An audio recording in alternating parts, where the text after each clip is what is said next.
Welcome. You are now tuned into the Textually Active podcast.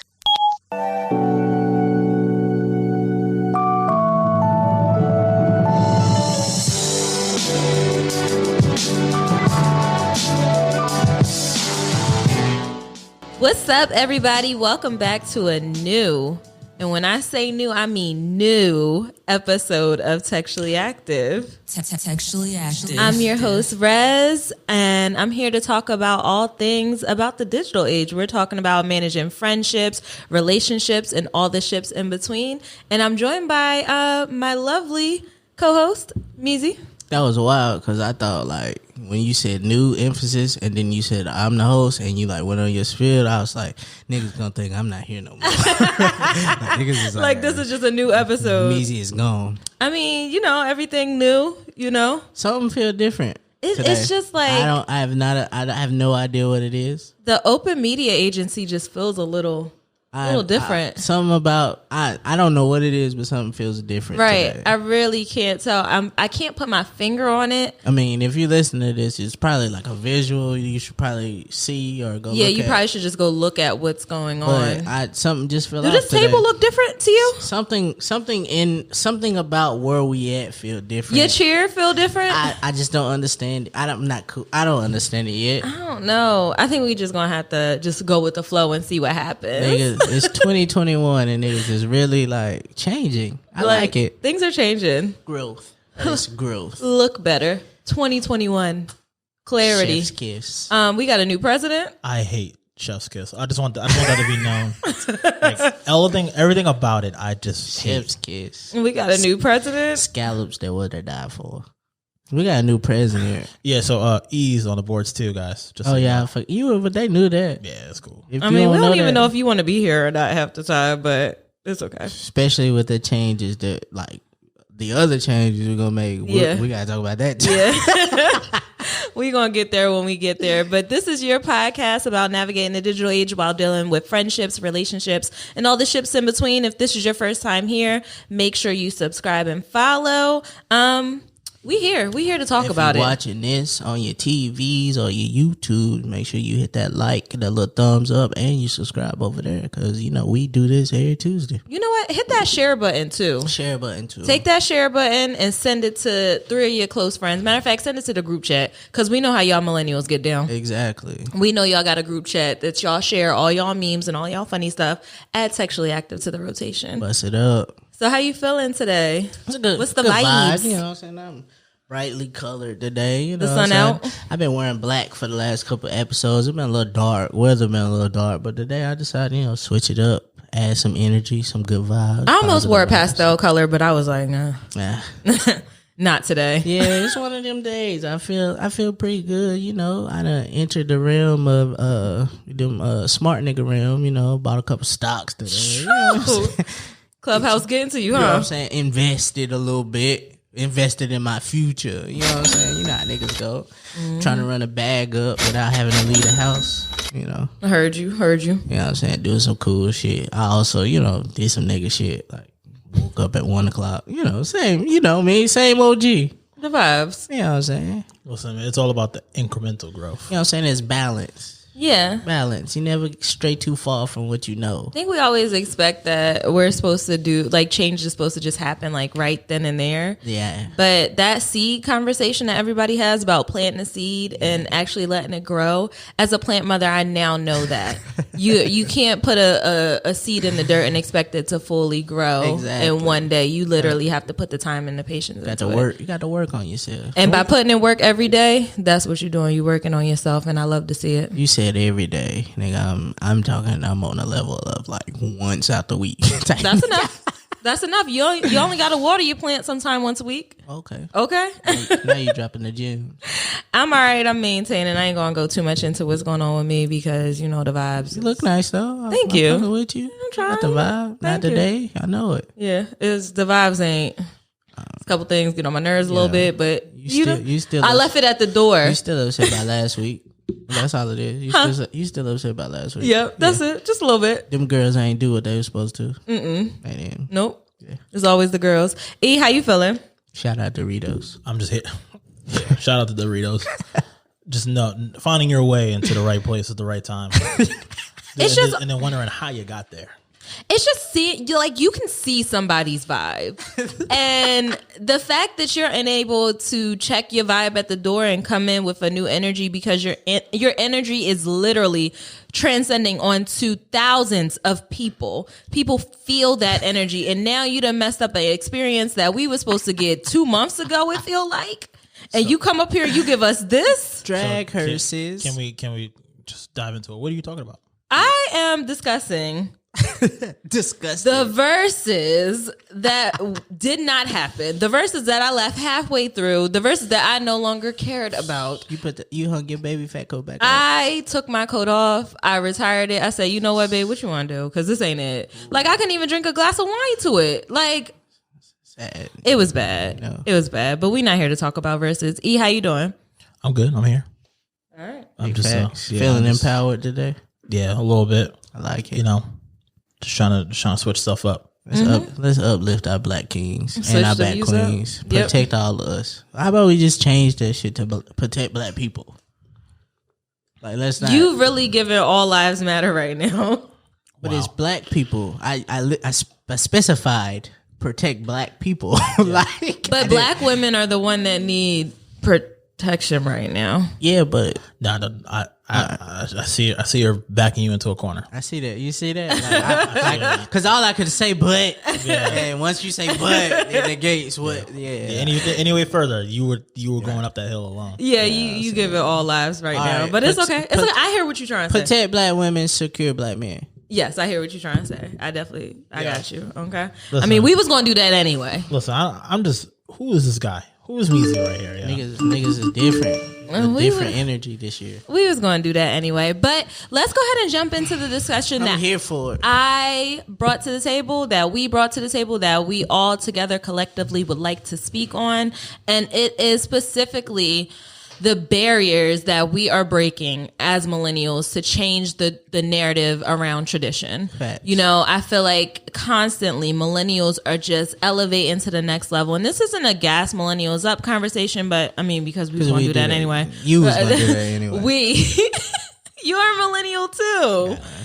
But just about the way that millennials are constantly breaking barriers and trying to transition into different things, specifically around marriage, family dynamics, buying homes, careers, and what we're doing to change history. You know, just as a generation, at first, I specifically wanted to talk about the experience of being in school and tradition with school and all of those things. But I feel like we can just wrap it up in one large conversation. Yeah. So I just wanted to talk about the path that we take as millennials with all of those different categories. And I guess we can start with careers. I think we've gotten to a point in our lives as most millennials, you know, for the most part, I think this millennial age of kids, we're all about to be 30. We're all about to be close, you know. I got a birthday a couple weeks. Later 20s, early 30s. Yeah, so I feel like we've seen a lot of shit. I know we don't get credit for it, but we've seen a lot of shit. Like, you know what I'm saying? We might not have paid attention to it, but we seen it. Like, you know what I'm saying? We saw in later high school, maybe early college years of the last recession that we really went through. So we understand that, like, life ups and downs and shit. Like, I've seen my dad go from be a really good, well-paid guy to not having shit to being real paid again, and I'm not sure he's happy with his job. Right. And I feel like sometimes a lot of that shit is all what we're expecting. We expect our thing that we do for money, the main thing that we do for money, to be something we also enjoy. And I think a lot of times we're finding paths or taking paths that may not be linear, because not only do we want the money, we also want peace and happiness. Yeah, So I think that's the thing. As a generation, we focus on the things that not only pay out good, but also feel good, because we've learned that suffering to get to a greater cause is not necessary to get to what you want. Like, you shouldn't have to suffer to get rewards from certain things. And yeah, it's going to be tough. It's going to be hard. Everything isn't a walk in the park, but you shouldn't have to endure a long period of suffering if you're working a job, or if you're, just going to do something every day. Even in marriages, you shouldn't be unhappy. And I think that we've learned the value of happiness and how it plays on your health, your mental, and all of the things, all of the factors in your life. Because ultimately, if you're not happy, that's going to be, it's going to be reflected in everything that you do. Exactly. Like so, I just quit my job, and I used to work at a company, a very successful company, one of the biggest manufacturers of tobacco in the country, in the world. And I used to see like these older white men too, like, let's not get it twisted, like older white men, like, work every single day. And when I say every single day, I mean 7 days a week, roughly around 12 hours. So, in a business, in a company like that, you make really good money doing that shit. But I've seen niggas go from, oh, you look very healthy, to like, maybe you sickly. You know what I'm saying? And I don't believe that the money is worth that. I don't believe because I'm pretty sure you don't love, because it's not what you love. This doing what you do is not what you love, but it also provides for your family, and I guess that is what you love, so that's why you do it. But I don't want to see myself doing shit like that, which is one of the real reasons I quit my job. Like, I saw how what I was doing was affecting the people around me. Like, not only was I unhappy, but it was starting to make them unhappy. And so I had to like figure it out. Like the other day, I found a part-time. I ain't even said that on the podcast. 2021 we up. Yeah. I ain't said it. I got a little part-time. You know what I'm saying? So listen, man, like, we keep at least 3-4. Bless up. You know what I'm saying? We don't just keep one job. We keep about 3-4. You know what I'm saying? I got a little part-time that, hold me over, pay a couple bills, 1 or 2 here. And the other night we was at y'all house. We was chilling. We was at y'all house, and me and Jess left, and we were on the way home. And we stopped for ice cream, and I was like, I don't understand. Like, I didn't understand how good it felt to leave y'all house and not have to do nothing, because I was so used to leaving somewhere especially at that time, because you left at like 9. Exactly. Leaving somewhere to either go home and get ready for work, or not going at all because I had to go to work. I just want to give this man, like, just so beautiful. So it was like I don't think I've ever felt that kind of peace, like, in general. You know what I'm saying? New year, new building. We gotta figure shit out. We still learning how to navigate through these streets. Shit, you might knock some shit over in your process of, you know what I'm saying, living. And so it felt really cool. It felt weird at first, but then it felt great to be like, no, it's a Thursday. It's 9:00. I can stay up and watch Ashanti and Keisha Cole not do a good job. Right. And laugh at all the memes and all the jokes. You know what I'm saying? I can do this versus, I'm either at work or asleep trying to go to work. And it felt good. And I think that's where we at as a generation group. We want to do things that benefit us all the way around. Remember, they try to call us like selfish for that. Like, what are you guys doing? Why are you guys just focusing on yourself? You can't get a job and quit your job. And the main thing with those major corporations is that they have a hard time keeping us, right? Because we're not going to put up with the same stuff that the people before us put up with. But if you think about it, that's how they kind of presented it to us. But it took for us to see the things that you saw with your father and his experience with working, and then also older people that you seen at work struggling through that, working their fingers to the damn bone every week, day in and day out, for just a check. For a paycheck. Yeah, you know, for a check that gave them a life that they enjoyed. But it looks like And it's just me, in my opinion. It looks like you're not happy. But you can't enjoy it if you're constantly at work. Exactly. And I think as a generation, we learned that and we decided to take different paths. I feel like we all started off, a lot of us, especially getting out of high school. I know there are different ranges for millennials, and I feel like we're on the elder side now. In the middle. We're in the middle. We're in the middle. But it's kind of like we all had that experience. Some of us were fortunate enough to go to college directly out of high school. Me and you, Meezy, we went to college. Yeah, I'm and it ain't really. It didn't work out. It ain't really. It didn't work out the I first didn't time. fancy my feathers. You know what I'm saying? And then I continued to be a non-traditional student. And then we have E, who had the traditional route as a college student. Yeah. And it just makes me think about all the different paths there are to get to your destination. Yeah. And I feel like in previous generations, they just focused on one or two things. I mean, a lot of them niggas didn't go to college, and a lot of them niggas got really good jobs for the era. Right. Which means as the era progressed, it paid better. Your cost of living goes up, so you get to live a little bit better. So then you see people, you know what I'm saying, that have been at their job 40, 50 years or, 20 to 30 years of their job. And it looks like, oh, we live comfortably. But the reason why they had to stay in those jobs is because they only had that experience. Exactly. And eventually, in order to get into a equal position at a different company, you had to have something that went behind it. Right. And that was their only option. I have 40 years at this company, but if I were to go somewhere else, I wouldn't be able to get far because I don't have that sheet of paper, that barrier that says, oh, she actually, you're not stamped. Which is really like, this ain't really I guess it's a society talk, but it really shows you how fucked up society is. Yeah, it's pretty messed up. Because it's really weird to figure out how an entry level job needs experience.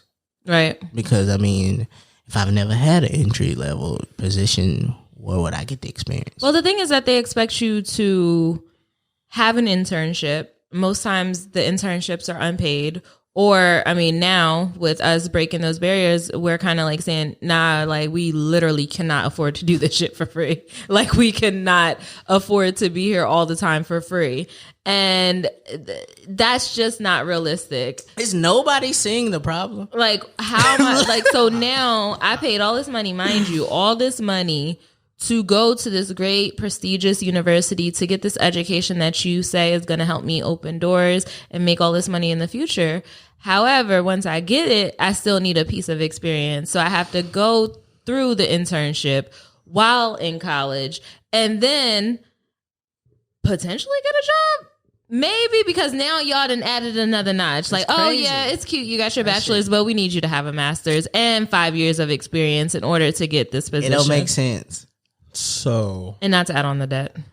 I'm on the other end of this because now I am running a business, and in some cases I cannot afford to pay interns. Right. But I'm in a non-conventional type of thing, and and to be honest, I'm kind of in a place where I hate to use the word exploit, but it's one of those things like I'm in a position, I'm in a role or a space that a lot of people want to get to because it's like I can have fun and get paid to do what I do. Exactly. So, but at least for me, what I do is I just set people up to say, hey, I may not be able to pay you, but I can do this, right? In order to give you the same amount of value. Yeah. Something like that. You're still getting that piece of experience by being an intern, but what my main thing is a lot of people can't afford to do it for free. You're asking broke people to go from being broke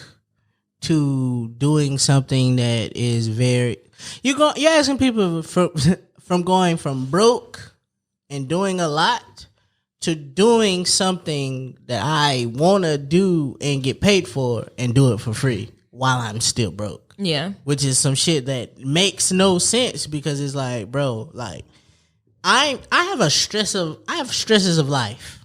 Mm-hmm. Life is a very hard thing, especially when you don't have no money. Mm-hmm. So you asking me to put my personal things aside to investing something that's not, you know what I'm saying, that's not being paid for me. And don't get me wrong, I know there's a whole group of people listening and going, but it's the experience and the knowledge that you get and you progress after that. Yeah, but nigga, if I don't never get another shot, all I got is this experience that I got and this knowledge and experience that I got, and I can't use it nowhere. Yeah, I definitely do think I did have experience in internships, and I did do an internship or two for unpaid, and then it eventually became paid. And I do understand the value in getting that experience, because honestly, some schools are just giving you that knowledge and it's giving you the book knowledge, but actually going into the position and doing it is where you get the real experience. Like,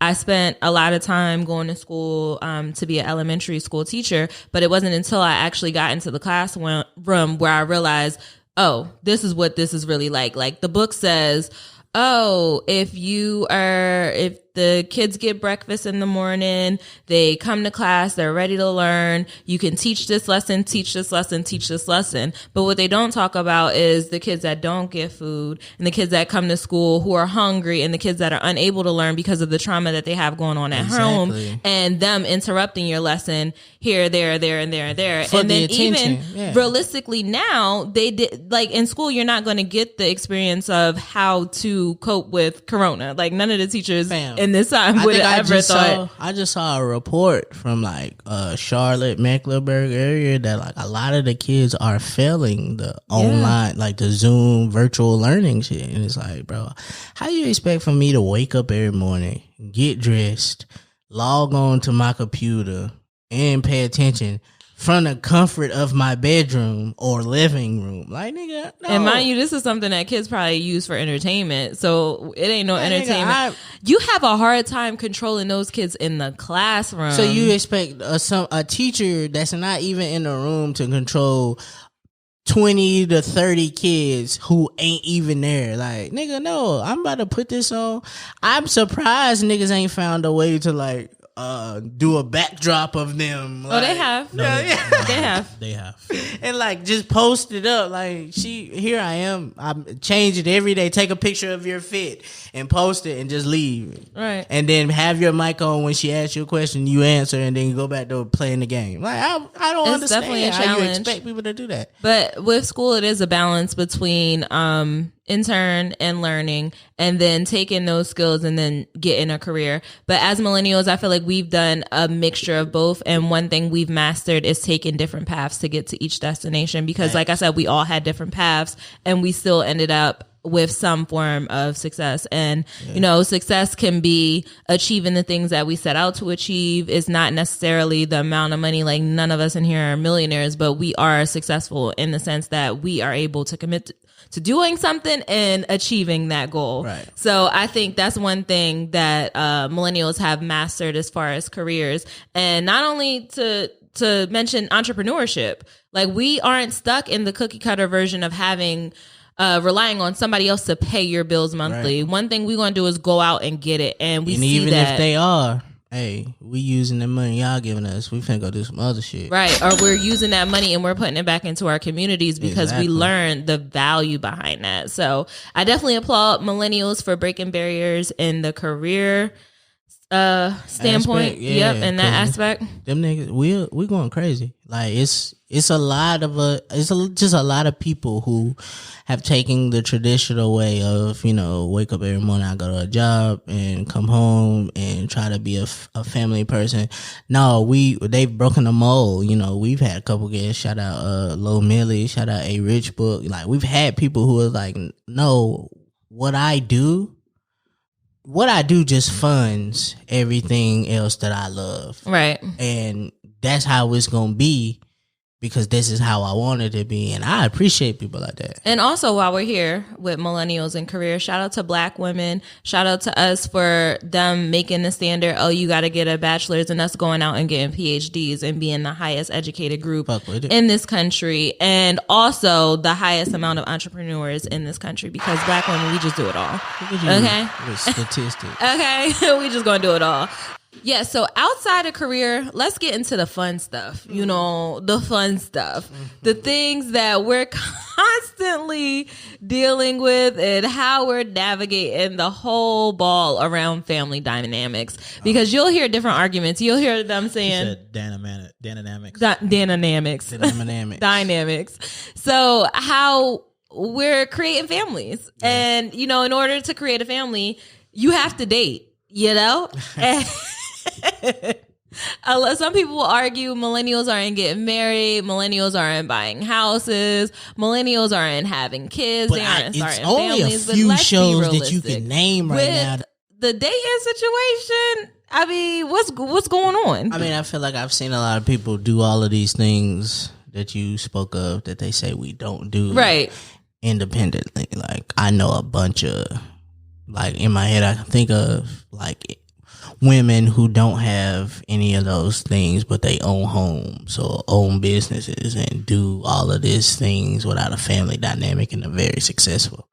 So I think the necessary, like, all right, I'm gonna pick me right quick.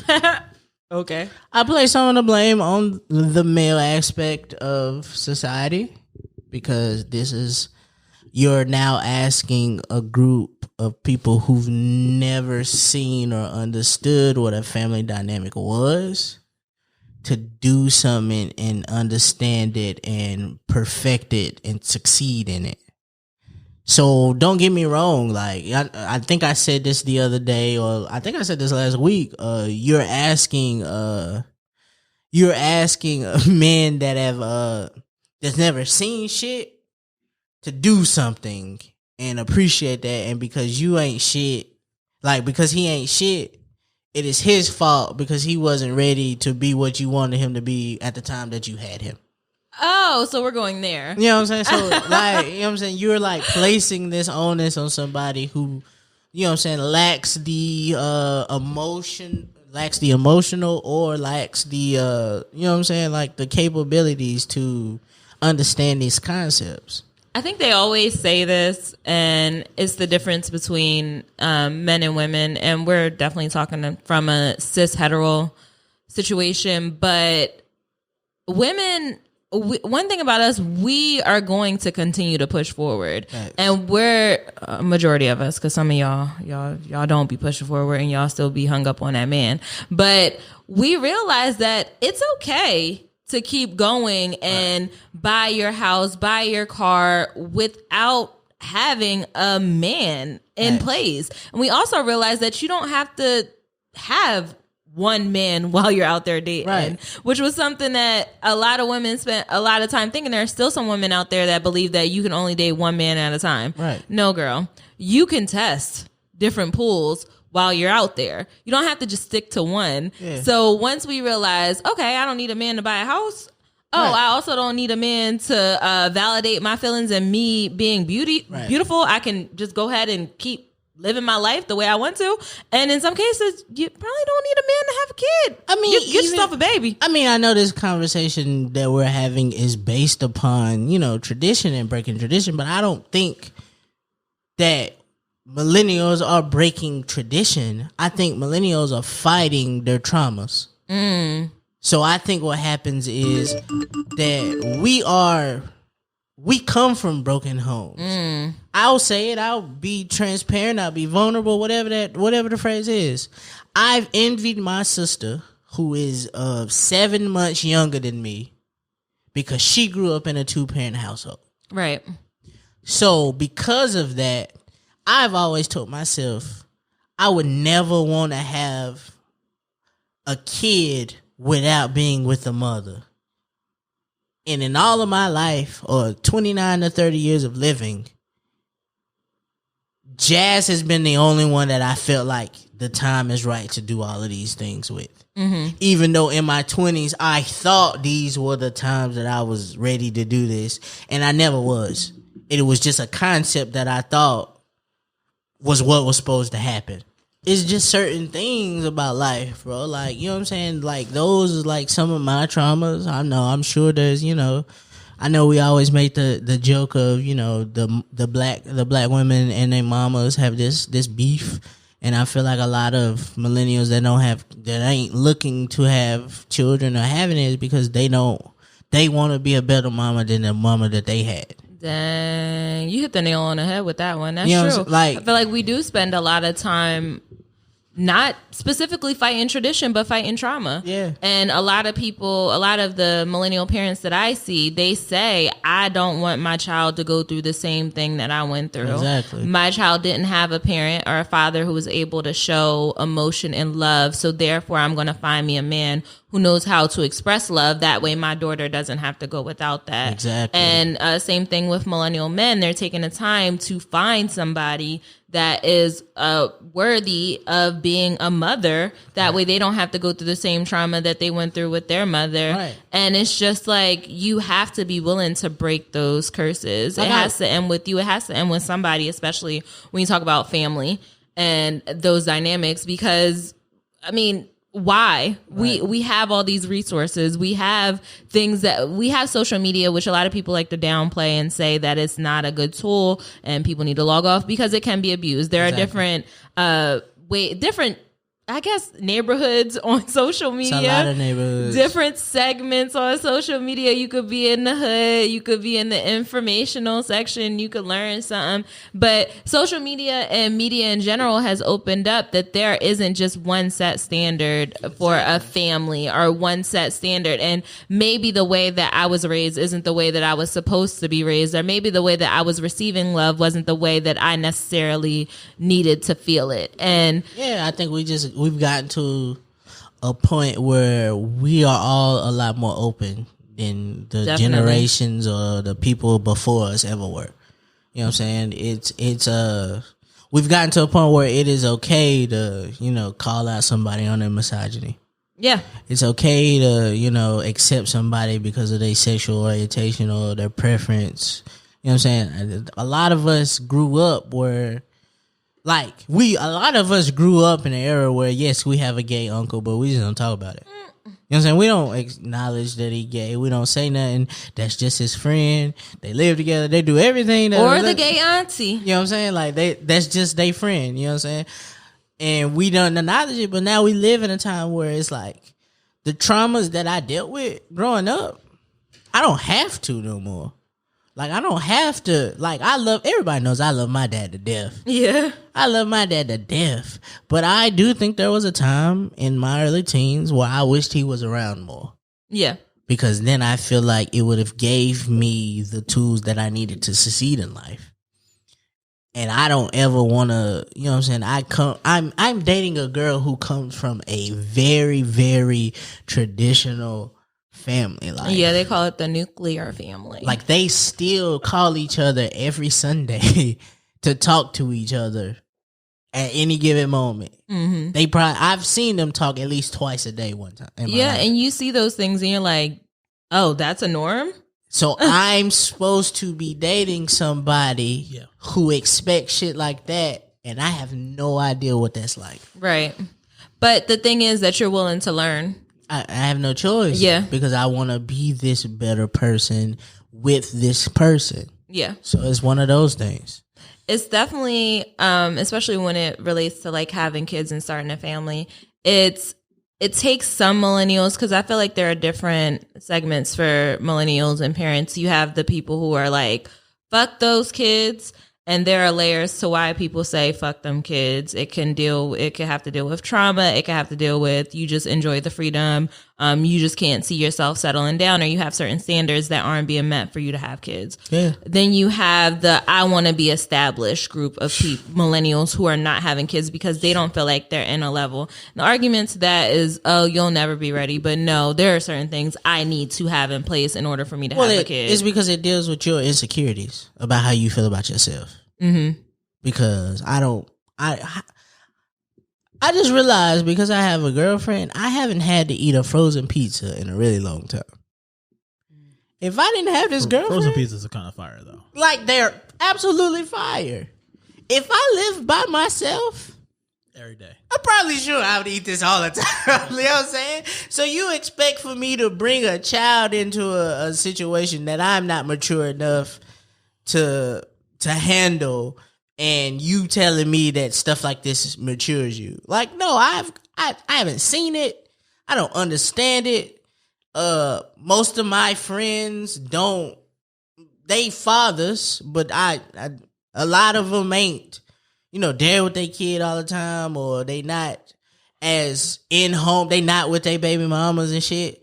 So it ain't like nowhere you turn to learn this shit. Yeah. It's something you deal with as you grow. And I'm like, bro, there's no manual for being a parent. It ain't no manual. I couldn't do this shit now, nigga. I just spent $45 on Fashion Nova Men because I'm going on vacation for fits. And I spent the entire quarantine buying clothes that's in the closet I ain't never wore. The shirt I got on now, I just pulled out of the closet that's been in the closet for fucking 2 years. And I just pulled this and popped the tag on it. Right. Like, this is where my thought process is. Not little Timmy who need football practice gear and physicals and shit like this. To a sense, though, I do get the argument that you'll never be ready. I think if you were to wait for when you be ready, you probably would never have a kid because it's always going to be something that you definitely want to improve. But there are some things that you can change when the child comes into the world, or some things that you won't even think about. Like, you don't really know what it takes to be a parent until you're actually a parent. So you can say, I want to prepare, right, but you really won't be prepared or be ready to prepare until that baby is actually here. So I understand that argument. And then the third one is because we talked about, people who say fuck those kids, people who want to be established, and then we have that I don't want to be an old parent stereotype. And it's kind of like, yeah, I get it. You had your baby when you were young so that you can spend your 40s on a cruise, but you'll get there, baby. Yeah. So I just think there are different variations of parents, millennial parents, and we all just have to figure out what it is that will lead us down the path of having kids or not having kids. But I'm afraid, bro. I definitely agree. Jasmine's been watching this whole year. She's been watching Teen Mom, and like over the seasons, I think they on like 10. I think it's still going. Like most of the girls on there had a baby, in their early like 16 and 19. And damn well they wasn't ready to be no parent. But now in the later years, they 29, 28, 30 on their third kid. Mm-hmm. Right? Only one of them has graduated from college on that show. One of them has a child with a disability. You know what I'm saying? A couple of them been divorced. Like, you know what I'm saying? Like, I'm looking at the struggles of their life thinking, I think my shit bad now. Like, without any of these layers, and they, like, dealing with this shit. I mean, thank God for MTV and that check. But, like, I couldn't imagine what it would be like to be struggling like that. Right, at that age. Especially because I think I'm struggling just slightly less than that without the responsibilities. Right. It's another layer. I'm of the belief that, get it out while you can, because it's not like you could send it back. You can't send the baby back, so. I don't even know what that means. I like get your fun out now. Like, I don't know. It kind of feels a little toxic. Like that, so I mean, because... Yeah, I don't think you could send a baby back. There's no return label for that. So I'm of the belief that I don't want to be an old parent. It's kind of like, girl, shut up. You're going to be an old parent. No, you would hope to be an old parent. Yeah, because, I got And then I'm also of the belief that, and this is like third eye, woke res speaking, I want to keep my family's tradition going in a sense where if I don't have a baby, my sister probably won't have a baby. And then my family line is like done. Like, I would love to leave a legacy behind, but I can't leave a legacy behind to a dog, like dog Rez and Rez EA made a dog and now made a dog. A wild now the dog is left to carry on our legacy. And I want to have a black ass family. Like, and I want to carry on the black tradition, the black line. Like, I just want everything to be black. Why? So, just because I feel like we don't, I ain't want this conversation to go here, but as a culture, like, we have to keep that tradition going. As us being two people who are in a relationship with Black people, like, I want to keep that going. I want to keep Black alive. And a lot of people are having babies by other races and all this other stuff, but I am in love with Black and I want to continue Black. So in order to do that, I have to procreate Black. And in order to do that, I have to make a baby. So that's how I look at it. I just want to keep Black alive, man. It's just like I just want to keep Black alive. I want to keep, like, I would hate, and I see stuff, and they'll say, more mixed children are coming, or people are having more mixed babies and all this stuff, and I want Black to be like. But I just want to be Black. I only ask that because I want to keep Black going. We do this this is a 3-headed monster. Black on Black. None of us come from that traditional like household. Like, you are probably the closest one because you live with your dad found a wife, and now you have a mom figure in the house. You have a stepmom, right? Like me and E, his mom and dad, they broke up, you know what I'm saying? Yeah. So they separated. They weren't together. My mom and dad were never together, and my dad started a whole new family somewhere else. And so and then that's a different mold for me, because like that didn't happen for my parents. See what I'm saying? And so now we all, for some odd reason, feel like that if we create this nuclear family, that not only do we think with a nuclear better, we think we're okay as people right now as it stands. Yeah, I'd be completely happy right now. But we also believe that if we do this, somebody will be better than us. It gives us the opportunity to take and create something that could potentially be better and carry on our family name. Right. Because we're not going to be here forever. Everybody has to die someday, unfortunately. I know it sucks. Oh, no. But Jesus Christ. We have, like, what's going to be left when we go? What is going to be our impact on this world when we go? And without a child, like, it's kind of like... It's just fun to It's easy to say fuck these kids. It's just wild to just think of like people that don't come from those dynamics still hope to those dynamics, because I think part of it plays on I saw how that worked for somebody else, and I would just love to give that to somebody else. Right. I mean, there are fun aspects of kids. When you think about it, like being able to relive, we love nostalgia. That's a word that always fucks me up, but nostalgia. We love that shit, right? So you don't say Asia, it's nostalgia. Yeah. Oh, you are saying the I and the A. Yeah. So we love nostalgia, and we would be able to relive that with, you remember all the moments where your parents were like, oh, I used to go to this park, or we used to watch this movie when we were kids. You get to relive that. Yeah. Along with getting pooped on and vomited on and having to drop everything for one person for the rest of your life. There's benefits to it. So I think that millennials are fighting trauma in order to get past to that next barrier of creating a family and getting married and having kids and buying homes. I think me personally, I have to get over my trauma behind my parents in order for me to get to that next step. But the good thing is, as a generation, we are working on healing that, most of us, to get to that next level. So that's what I have on that. Which I love. Mm-hmm. I love that we're open. We're finally open. Not a lot of us, but a good percentage of us are ready, like, to fix what we believe is wrong with us. And I fuck with y'all for that.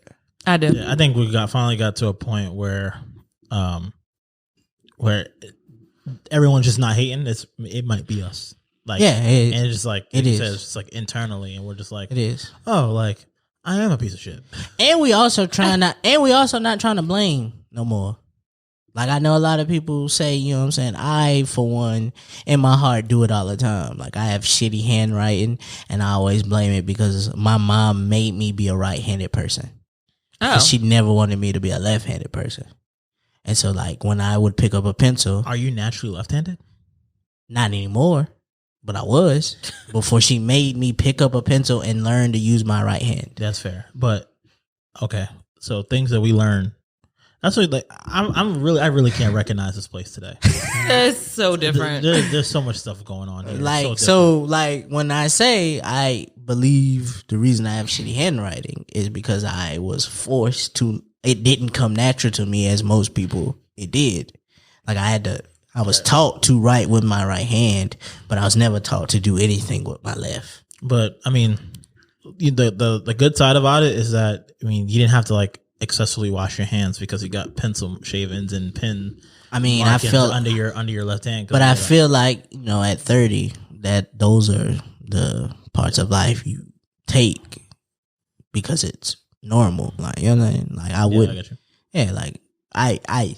It's trauma, bro. I got picked on because I have shitty chicken handwriting, and it caused me a lot of grief when you get selected in the 4th grade to be the guy that writes a letter to Santa, and the teacher keeps telling you, "Hey, we've got to get this looking nice and presentable, and if you can't do it, we're gonna have to pick somebody else."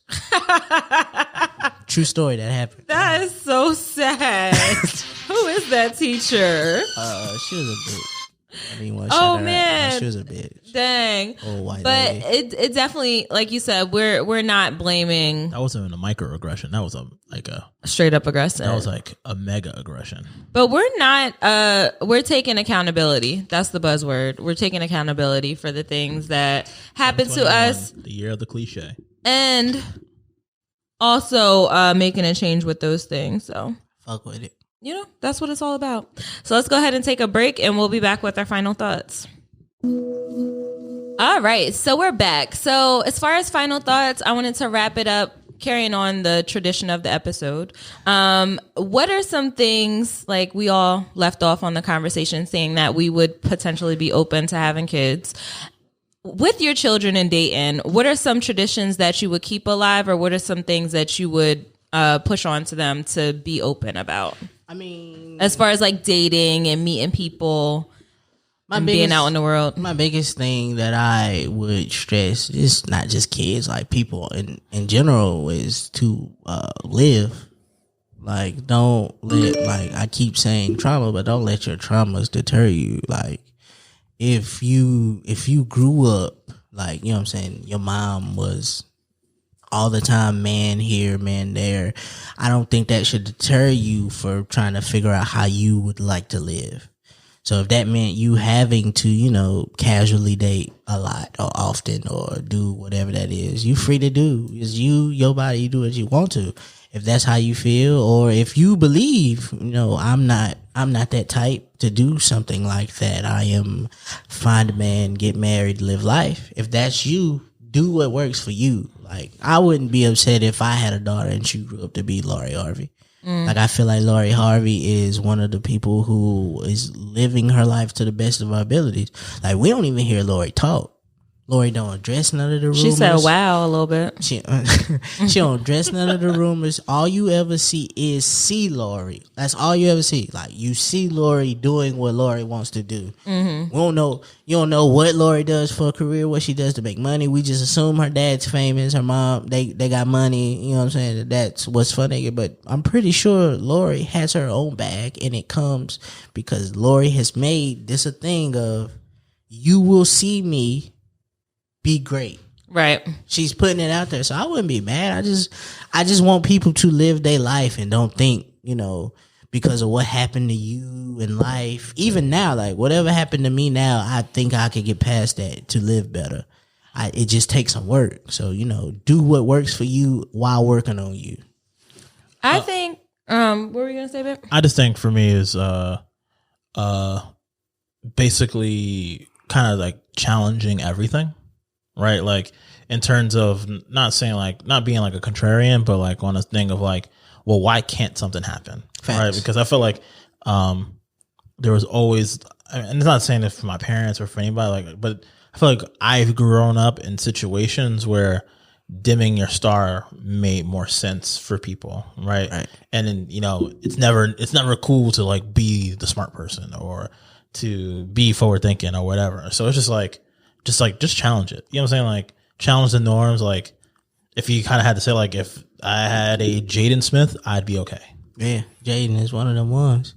Yeah, I agree. I definitely think in in the realm of like being a parent and everything, I think it's important to allow your child to have that creative flexibility to be able to try different things. And I'm definitely of the belief the only way you're going to learn what you like is by trying multiple things. Right. I'm a child of that. I was able to try multiple different careers to see what I liked. I was able to try different arts and crafts to see what I like. Like, do I like playing volleyball? Do I like dancing? Right. Yeah, clearly I don't like dancing, but like just figuring out what I like. You like to try dancing.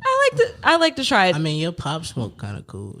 Thank you. Your leg be up and it shake real. Yeah. Thank you. And I believe in trying different people too. So be open about dating, be open about trying different things, different activities until you find what you like. Yeah. And I'm all behind supporting that. I've spent a couple nights in a chat room, the little room house with the clubs and shit, and it's older niggas in there being very nasty. Yeah. So if that's nasty. So if you feel like you still out here and want to get your freak on out here, it's okay. There's nothing wrong with that. Nobody is judging them for it, and they're prominent, successful people in there being nasty.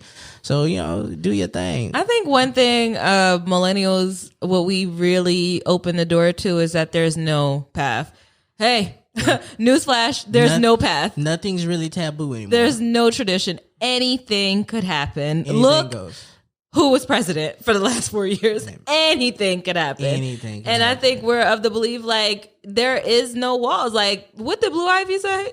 I never seen a ceiling in my whole entire life. Like that's the belief right there. That was a fire bar. Yeah. Which was a lie because you can look up. Yeah. Girl, stop. That's not what she meant. But I'm just saying. It's the figure of speech, though. It was just one of something like, damn, like, That's a good one. Like her freestyle just called me poor. Dang, she got bars. But yeah, just allowing everybody to express themselves. And everybody say they want to be the cool parent, but I actually believe that we would be the cool parents. And you're not too old. I just want to just say that. Like, you're not too old. You're not fucking old. Like, I'm about to reinvent myself in a little bit too. Exactly. You're not too old. I don't care if you 50 and you fucking 50 and want to start a food truck. Go for it. Right. Mm-hmm. And if you 50 and listening to this and you want to get your freak on, we got a playlist for that. Because 50 ain't too old to listen to the Baby Maker playlist. You already know the vibes. You are now tuned in to WMEZ. This week we have a joint by Hale, Hale, and this is called Gentle here on WMEZ. Textually active. All right, guys. So take your memes out.